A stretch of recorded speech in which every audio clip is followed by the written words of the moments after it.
Olá, meu nome é Cleiton Soares, eu sou médico urologista aqui na cidade de Belo Horizonte e hoje vamos falar sobre mitos e verdades sobre as pedras, sobre os cálculos renais.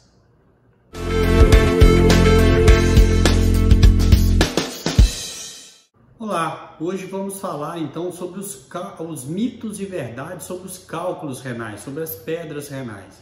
E antes de iniciar esse vídeo, compartilhe esse vídeo com o maior número de pessoas possíveis, curta esse vídeo e se inscreva no canal Uronews para que essa informação chegue ao maior número de pessoas e que possa ajudar ao maior número de pessoas possíveis.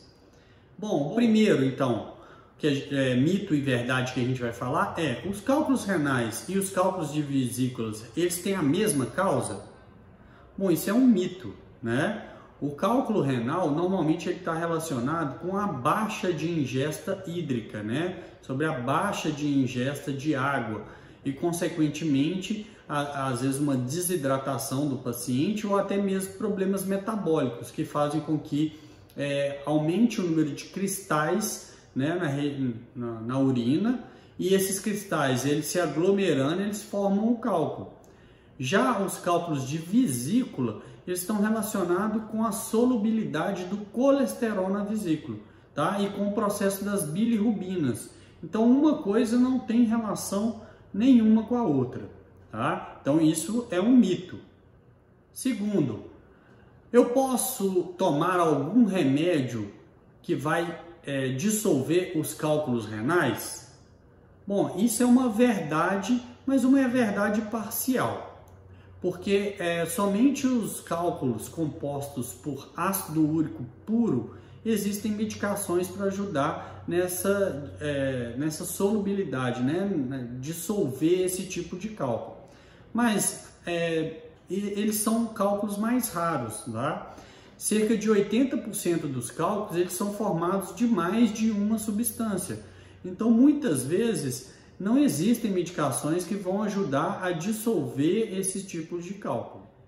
O terceiro mito ou verdade: eu bebo muito leite, consequentemente eu posso ter muito cálculo renal?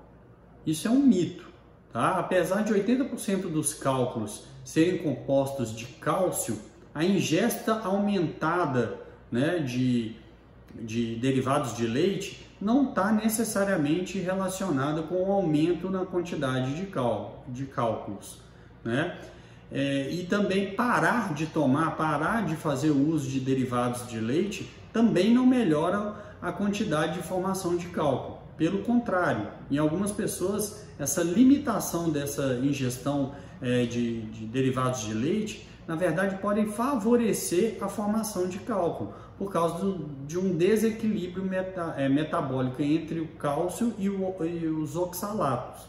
Tá? Então, isso tem que ser muito bem balanceado, Toda ingesta tem que ser muito balanceada. Não é que se você toma leite você vai ter cálculo, e também não é que você deixar de tomar leite você não vai deixar de ter cálculo. Então, isso é um mito. Não é porque toma muito leite que vai ter cálculo. O quarto mito ou verdade é: o churrasco, ele aumenta a formação de cálculos renais?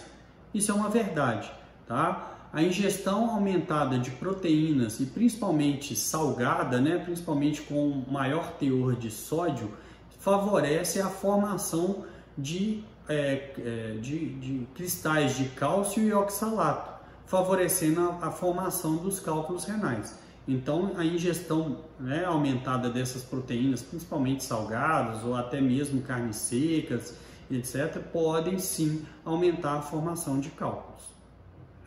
O quinto mito ou verdade é: os frutos do mar, ingestão de frutos do mar, aumenta a formação de cálculos renais? Isso é uma verdade.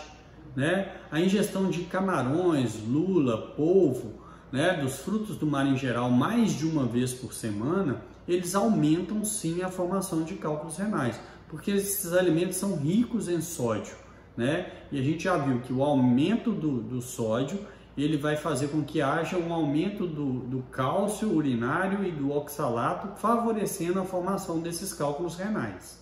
O sexto mito ou verdade: É verdade que a ingestão de sementes de tomate favorece a formação de cálculo? Isso é uma mentira, isso é um mito, tá? A ingesta de sementes ou caroços não aumentam em nada a formação, né, de cálculos renais. Então isso não é verdadeiro. O sétimo mito ou verdade é: crianças não têm cálculos renais, não têm pedras renais? Isso é um mito ou verdade? Isso é um mito. Apesar da maior concentração, né, de aparecimento de cálculos renais na população entre 20 a 50 anos, algumas crianças podem apresentar sim os cálculos renais, né? E quando isso acontece, nós temos que investigar se essa criança tem algum fator genético que possa estar contribuindo para essa formação de cálculos, né? Mas crianças podem ter sim cálculos renais. O oitavo mito ou verdade: a ingestão de alimentos cítricos, né, e de sucos cítricos melhoram, né, impedem a formação de cálculos renais? Isso é uma verdade, tá? Então a ingestão de sucos cítricos e frutas cítricas, né, reduzem a formação dos cálculos renais, principalmente porque esses alimentos eles vão ter o ácido cítrico e no rim vai ser eliminado como citrato. E esse citrato, ele reduz, né, ele ajuda, né, impedindo a formação dos cálculos renais. Então eles vão ajudar, né, nessa redução da formação dos cálculos renais.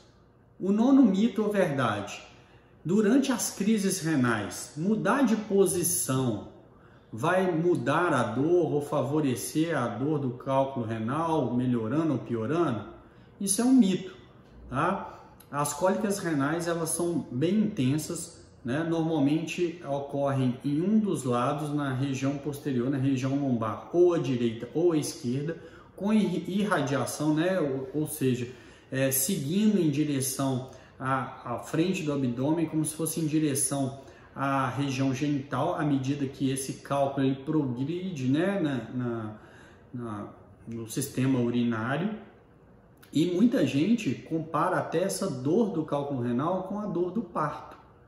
E a mudança de posição, né, essa pessoa sentada, deitada ou em pé, normalmente, na grande maioria das vezes, não vai alterar em nada a cólica renal, tá? Essa cólica renal é por causa do aumento da pressão no sistema urinário. Então, o tipo de posição que o paciente está, o movimento que o paciente faça, não vai melhorar essa dor do cálculo renal. Décimo, né, e último mito ou verdade: o tamanho do cálculo influencia na intensidade da dor da cólica renal?